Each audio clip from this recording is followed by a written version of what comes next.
Hello friends, good morning, જય શ્રી કૃષ્ણ, જય કૃષ્ણ. અને આજે છે બુધવાર અને જોવો ભાભી અને દેવર ભલે ઝઘડો કરે પણ જાવું તો પડે જ ને, આગળ મળવા જાય છે.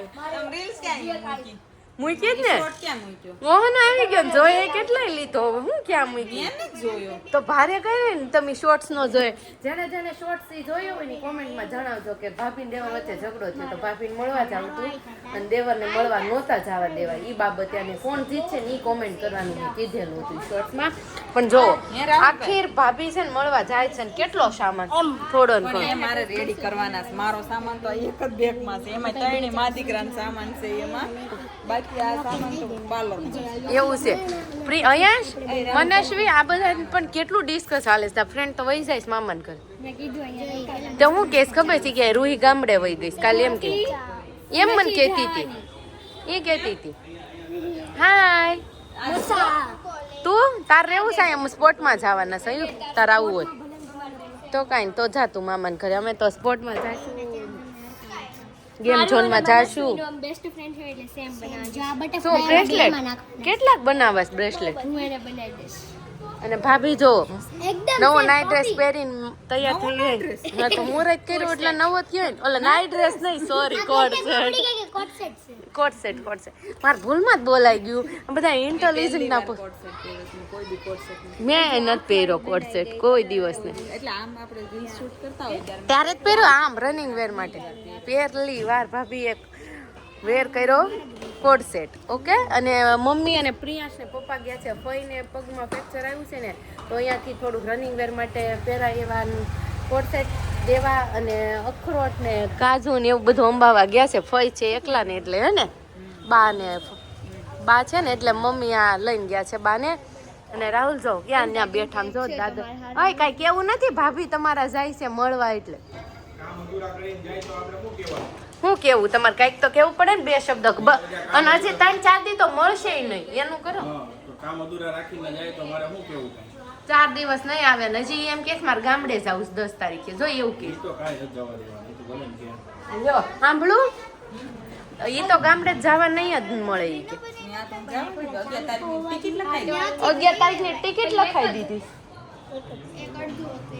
એમને જો 50 11 તારીખે તો ઘરે આવી છે, પછી 11 તારીખે આંજે બસમાં જો હું સાંભળું બસમાં વાહે ટીંગાઈ જાય તમારે દે. તમે ગામડે જાઓ ને તે વાહે ટીંગાઈ જશે. એવી રીતના કામ અધૂરા મૂકીને જાશો ને તો ભાભી કપલ સીઝનમાં જવાનું એટલે કપલમાં ત્યાં ઓલું કરાવે, માઇન્ડ ઓલું કરાવડાવે અને ઓલું કેવું કરાવું, પંચકર્મ કરાવવું છે એ બધું કપલમાં કરાવે. ત્યાં ગામડે તે ગામડે તમે કયો કેવી રીતે ગામડે નહીં હવે કાંઈ ઓ તો વાંધો નહીં. અને ભાભી મળવા જવાના છો તમે ને ભાઈ ને બધા જવાના ગામડે મળવા જવાની તે તમે કે મામીની ગામડે નથી? એ 11 તારીખે જાય છે ને આરે જ જાઉં છું. એવું છે. આ બધું ક્યારે ઘૂમી જાય છે ને કઈ નહીં ક્યાં ઘૂમી જાય? એને શું કીધું કે તું અત્યારે 2 દિવસ આવી મળવા, પછી આમ દેશમાં વયા જા. એમ નહીં, તમે એમ નથી કીધા હું તાર ભાઈ ને ગામડે જવાનું વેકેશન ભાઈ કેન્સલ કર્યું ને એટલે તમે મળવા જવાનું કે ફામે જવાનું પછી કે બધું નો હેન્ડલ થાય એટલે દેશમાં નથી જવાનું. તો જો રાહુલ ફામે જાશે, મળવા વયા જાશે અને અહીંયા મળવા વહી જાય. જોવો તમારું કામ મૂકી રાહુલ સાંભળો ઉંમરમાં એવું જ હોય, વાલ લાગે હો, તરત ના આવી જાય, અમુક તરત આવી જાય. હમણાં જ આવશે. જો આ ભાભીને ભરવા આવશે અને ભરીને લઈને વહી જાય. તો ભાભી જાય પિયર અને હું થઈ ગઈ એકલી અને દેવર રડે છે કારણ કે ભાભી અધૂરા કામ મૂકીને જાય છે. તો જોવાનું છે ભાભીને ને દેવરને, આપણે કાંઈ લેવા દેવા નહીં, આપણે જ વચ્ચે જ નીકળ્યા. બાય બાય ભાભી. ભજીયાની રમઝટ બોલાવી દીધી છે. જોવો ખાવાની એટલી ઉતાવળ હોય ને તો ભજીયા માણા કલાક સુધી ખાય. હા, આપણી ઘરે બહાર હોટલમાં જાય તો એમને ટેબલ ઉપર ઉતાવળ હોય ને એટલે રેસ માટે વિધા નથી ભજીયા, કેમ કે ભજીયા પૂરા કરી દીધા. અને પપ્પા ધાણા જાજા લાવ્યા એટલે વાંધો ન પડ્યો. ધાણા પડ્યા છે અને લસણ ને મરચાઈ પીધા. હા, મીઠું ને હિંગ નાખીને ચણાનો લોટ નાખીને સોડા ફોડી ભજીયું તૈયાર. એસે બતાવે ભજીયું. વાહ, ભજીયાની સૌથી સરળ રીત. વેચે ઓછા ભજીયા ભજીયાની સૌથી સરળ રીત છે મમ્મી. બા તમારે ત્યાં ભજીયા કેમ બનાવે? રેસી ભજીયા સરસ બનાવ્યા મીઠા મીઠા હા આખા શિયાળામાં એક દાન ખાધા ને અત્યારે એક દાન ખાધા બહુ મીઠા લાગે ગરમીમાં.